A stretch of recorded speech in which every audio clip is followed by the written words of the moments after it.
Welcome to another edition of Dateline 360. I am Omotala Omojola. President Bola Tinubu, in his inaugural address, made some bold statements about key sectors of the economy, all targeted at growth and development.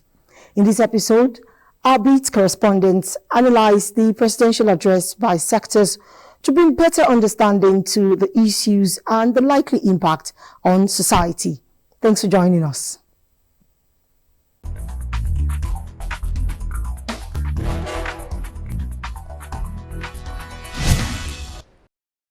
As administrations transit and policy direction changes in the country, the Nigerian spirit has remained constant, characterized by the ability to adapt easily to situations.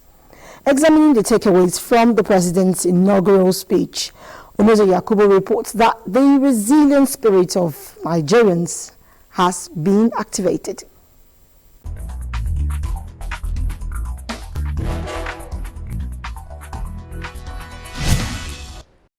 Known for doggedness and resilience, Nigerians are seen and regarded as hardworking.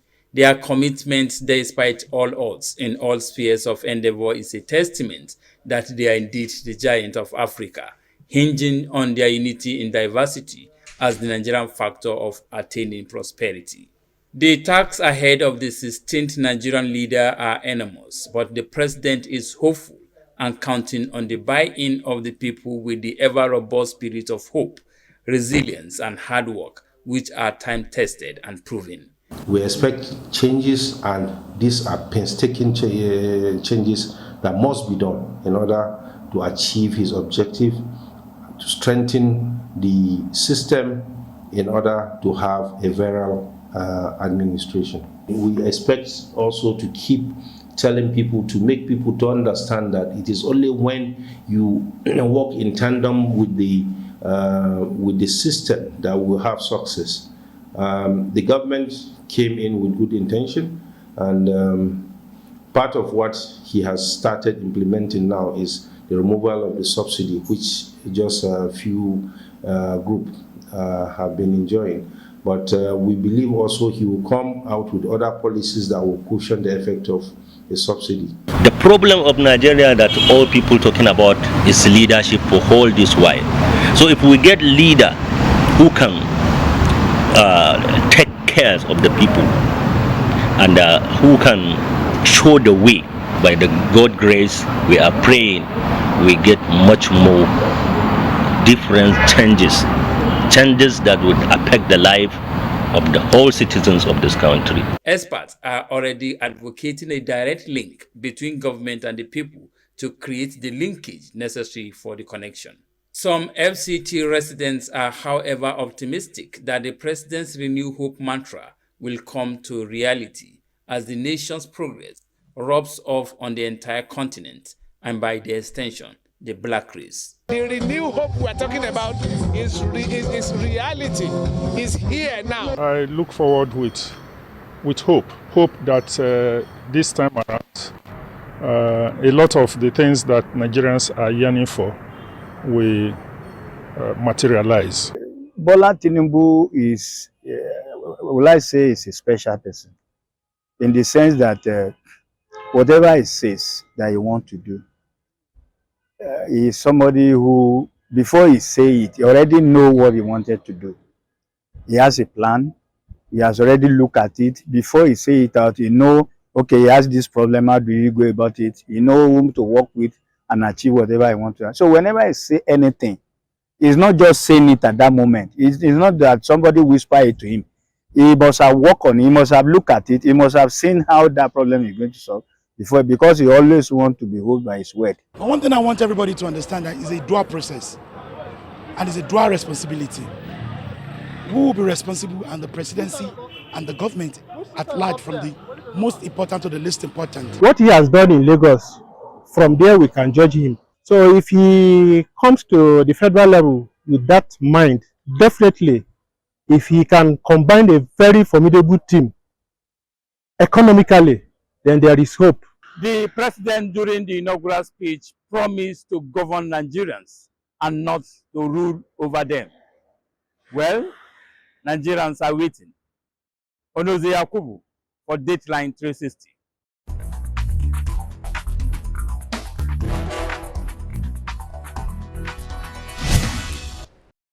The Nigerian agricultural development drive is expected to have an accelerated but steady growth in the next 4 years. This is based on the policy and programs proposed by the new administration under the leadership of President Bola Ahmed Tinubu.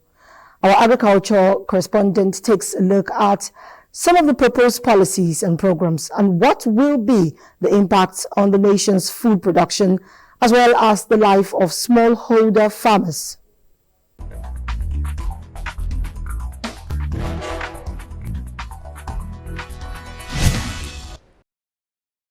Agriculture economists are of the view that the sovereignty of a nation is measured based on the country's ability to feed it or herself.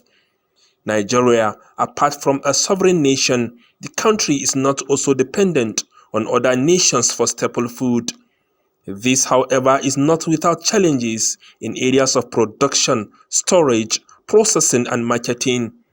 Lack of consistent access to affordable finance, unavailability of quality inputs, skyrocketing prices of input, high post-harvest losses, fragmented and unstructured market, and dangers associated with negative climate change. We had a situation where we had cashew nuts close to $300 million, stranded in the port because of the processes, the congestion to have this cashew move to the ultimate users. My administration, President Bola Ahmed Tinubu says his administration has identified these challenges and outlined how the government will address the issues. a nationwide program for the storage and facilities to reduce spoilage and waste. All of that will be undertaken. Commodity exchange boards will be reintroduced under the new administration. The boards will be responsible for granting minimum prices for certain crops and animal products. Agricultural hubs will be created throughout the nation to increase production and engage in credit, promote credit, engage in value-added processing. One major challenge confronting food production and the economic and social life of farmers is conflict with herders over grazing areas.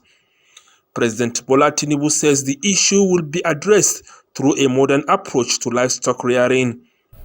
The livestock will introduce the best modern practices and steps taken to minimize the perennial conflict. While analyzing the government proposals, farmers' associations believe if all things go as planned, Nigeria will continue to be the largest producer and exporter of processed food in sub-Saharan Africa. Musa Baba Aliyu.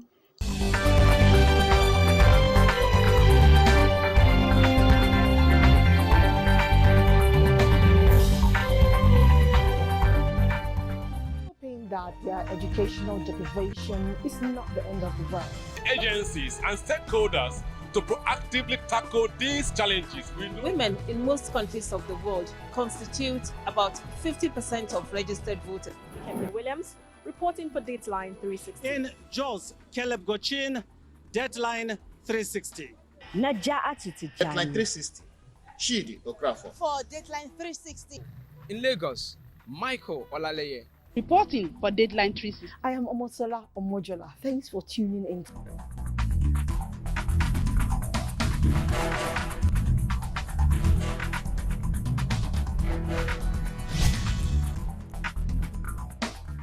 I'm fascinated with the discourse on national monuments and assets and how much is being done to preserve and look into the language issue.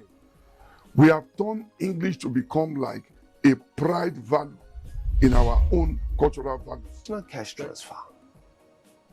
It's not a COVID-19. Invasion 1897 was a deliberate deliberate many of these people coming to the urban areas now. These and applications, there are terms and conditions that of course it is the union of two people, a man and a woman coming together. My name is Nnamdi Odiko. And I'm Elizabeth Omori.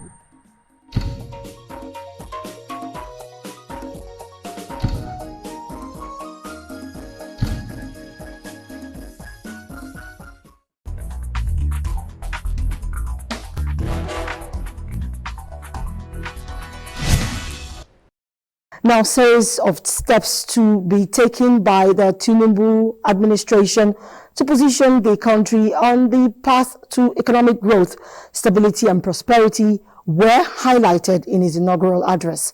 Business and economy correspondent Bosede Abel explains the import of the statement in economic terms, particularly on subsidy removal, taxation, unified exchange rate and reduction of interest rate. Africa's most populous nation. President Bola Tinubu May 29th inaugural speech came with mixed reactions by Nigerians with the removal of fuel subsidy. Removing the subsidy now is the best thing to do because it's going to help us in the nearest future. But the only thing is that there would have been something on ground that will help the masses, especially transportation, because transportation now is very, very high. It's our own benefit for Nigerians if this money is going to be used judiciously and used the way it should be. Now, for the first subsidy, again, I mean, it wasn't today that the subsidy was removed. It was removed, since the last administration. But the only thing that happened, that the argument people are making is that, okay, even if you remove, why didn't you now, make a pronouncement to say, okay, remember that after June the 30th, there won't be any more subsidies. It would have been a better way to place it. So this is a little bit, for me personally, worrisome. I keep saying it, and I've kept telling you time we have a conversation. We have no business, doing subsidy the way we do it in Nigeria.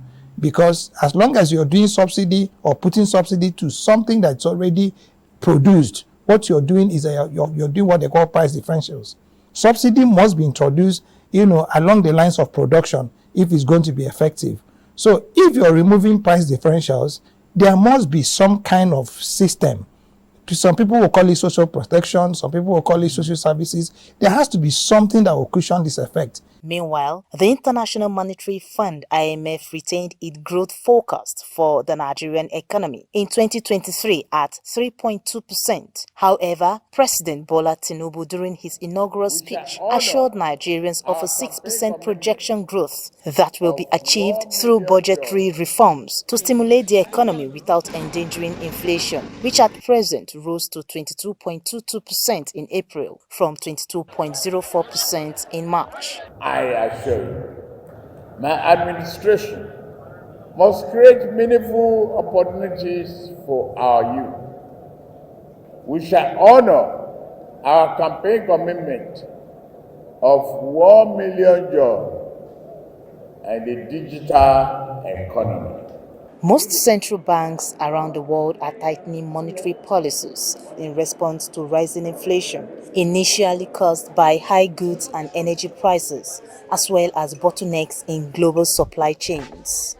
Nigeria's interest rate stands at 18%, a challenge for both local and foreign investors, creating concerns for stakeholders in the financial sector over the hike in the country's monetary policy rate and how this worsens inflation. However, the president's assurance to reduce interest rates in the short term provide relief for investors. Interest rate reduction will bring more foreign investors to Nigeria.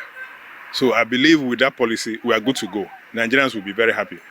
Give this regime 2, 3, 5 months, we'll have cause to enjoy. The multiplicity and the leakages in tax systems are blocked. That is number one. Number two, we also discover that, okay, if people are complaining of being overtaxed, where are these tax revenues going? We started a process. We set up an independent assessment team to look at the issues, and they worked several days, several months with the Accountant General Office to identify those ministry, department, and agencies that are collecting levies and taxes, but either because of the fact that they are not remitting to Federation account, those details are captured and recognized as part of the taxes and levies paid by Nigerians. At this juncture, there is no doubt Nigerians are reveling in the dawn of a new era for vibrant and sustainable economic development. For Dateline 360, Bosede Ebo.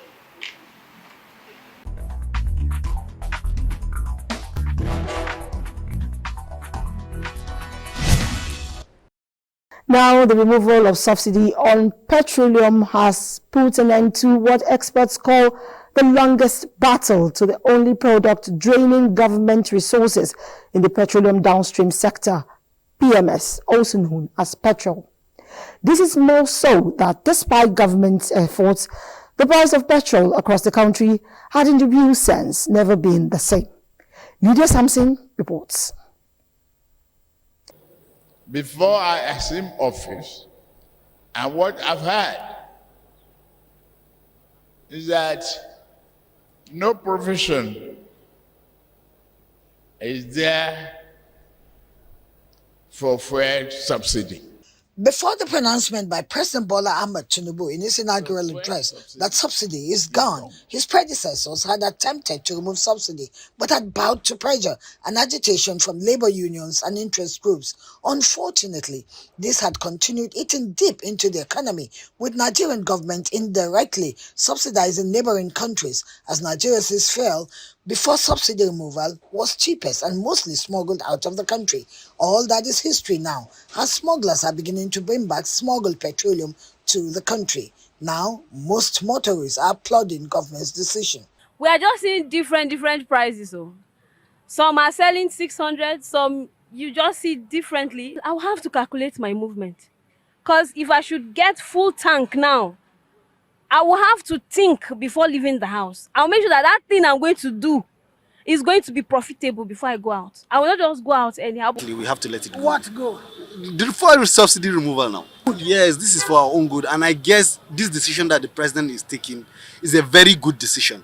My own opinion is the government should look into the transportation angle, bringing down buses all over the nation. Why I like it, let's do our work forever. But this subsidy from Jonathan, we want to remove it up to now. But as this one remove it, I still love it. Let's government, as far as they have removed the subsidy already, let them start to plan to build up refineries.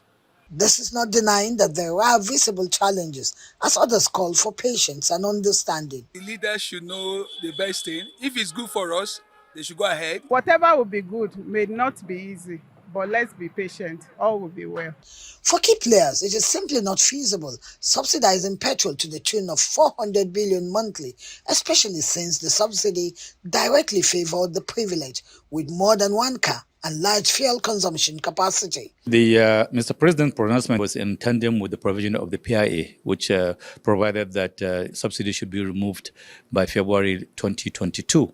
However, National Assembly made provision for the budget allocation for last year and also this year, and we're going on that. However, our key issue is the burden on NNPC. And NNPC indicated they cannot continue taking the burden because of the financial state of the NNPC, especially it's a now limited liability company. But again, we are working with NNPC. We are talking to them to see what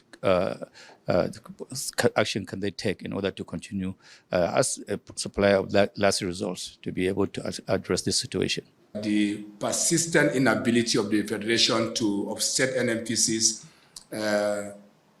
payments for subsidy that we are carrying on behalf of the state is a real challenge for the continued business operations of the NNPC. And because we are not getting those refunds, it is a huge challenge for our operation. And we believe that the right decision has been made, and we will continue to support the government in making sure that there is a clement business environment in terms of supply of petroleum products. This is a real challenge for NNPC, but we are now comfortable that that burden has been taken off our neck. The amount of subsidy that we are paying is enormous.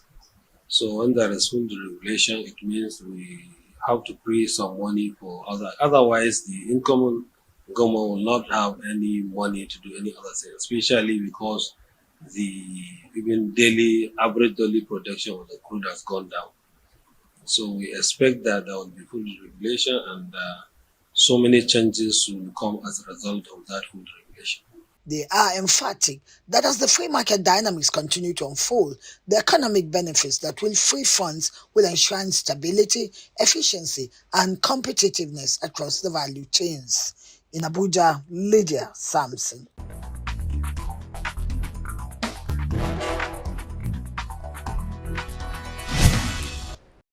Thanks for being there.